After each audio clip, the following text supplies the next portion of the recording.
बहुत समय पहले की बात है। एक छोटे से गांव में अरुण नाम का एक लड़का रहता था। अरुण का सपना था कि वह बड़ा होकर आईएएस अधिकारी बने, लेकिन उसकी परिस्थितियां बिल्कुल आसान नहीं थी। उसका घर मिट्टी का बना था, जिसमें छत से पानी टपकता था।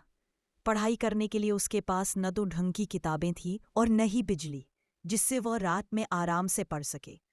लेकिन अरुण के दिल में जिद और सपना दोनों थे। वह जानता था कि अगर जीवन बदलना है तो पढ़ाई ही उसका एकमात्र सहारा है। दिन में वह खेतों में अपने पिता का हाथ बटाता और रात को मिट्टी के दिए की रोशनी में किताबें पढ़ता। कई बार उसके दोस्त उसे कहते, इतनी मेहनत क्यों कर रहा है? गांव का लड़का आईएएस नहीं बन सकता।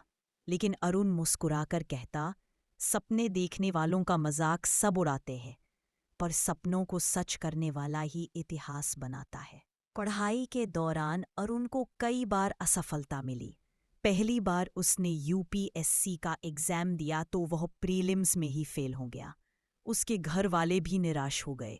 माँ ने कहा, बेटा अब कोई नौकरी देख ले, इतने बड़े सपने गरीबों के लिए नहीं होते। से इनकार कर दिया। उसने कहा, माँ अगर गरीब का बेटा आईएएस में ही बन सकता तो कोई गरीब अपनी किस्मत कैसे बदलेगा?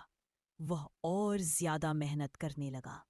दिन के 12-14 घंटे पढ़ाई करने लगा। नोट्स बनाने, करंट अफेयर्स पढ़ने और मॉक टेस्ट देने में वह लगातार जुटा रहा।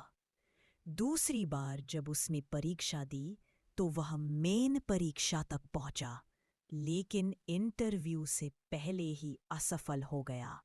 उसका आत्मविश्वास हिल गया। लेकिन तभी उसने सोचा, असफलता का मतलब हारना नहीं होता, बल्कि यह बताता है कि मंजिल अभी थोड़ी दूर है। अरुण ने अपनी गलतियों से सीखा। उसने अपनी रणनीति बदली। जहां कमी थी वहां और मेहनत की। आखिरकार तीसरी बार जब उसने यूपीएससी का एग्जाम दिया तो वह प्रीलिम्स, मेन और इंटरव्यू तीनों चरण शानदार ढंग से पास कर गया।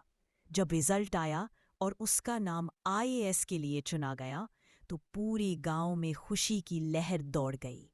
वही लोग जो कभी कहते थे कि गांव का लड़का आईएएस नहीं बन सकता, आज उसी अरुण की सफलता। कभी हालातों को अपनी मजबूरी मत बनाओ। असफलता सिर्फ सफलता की सीढ़ी है।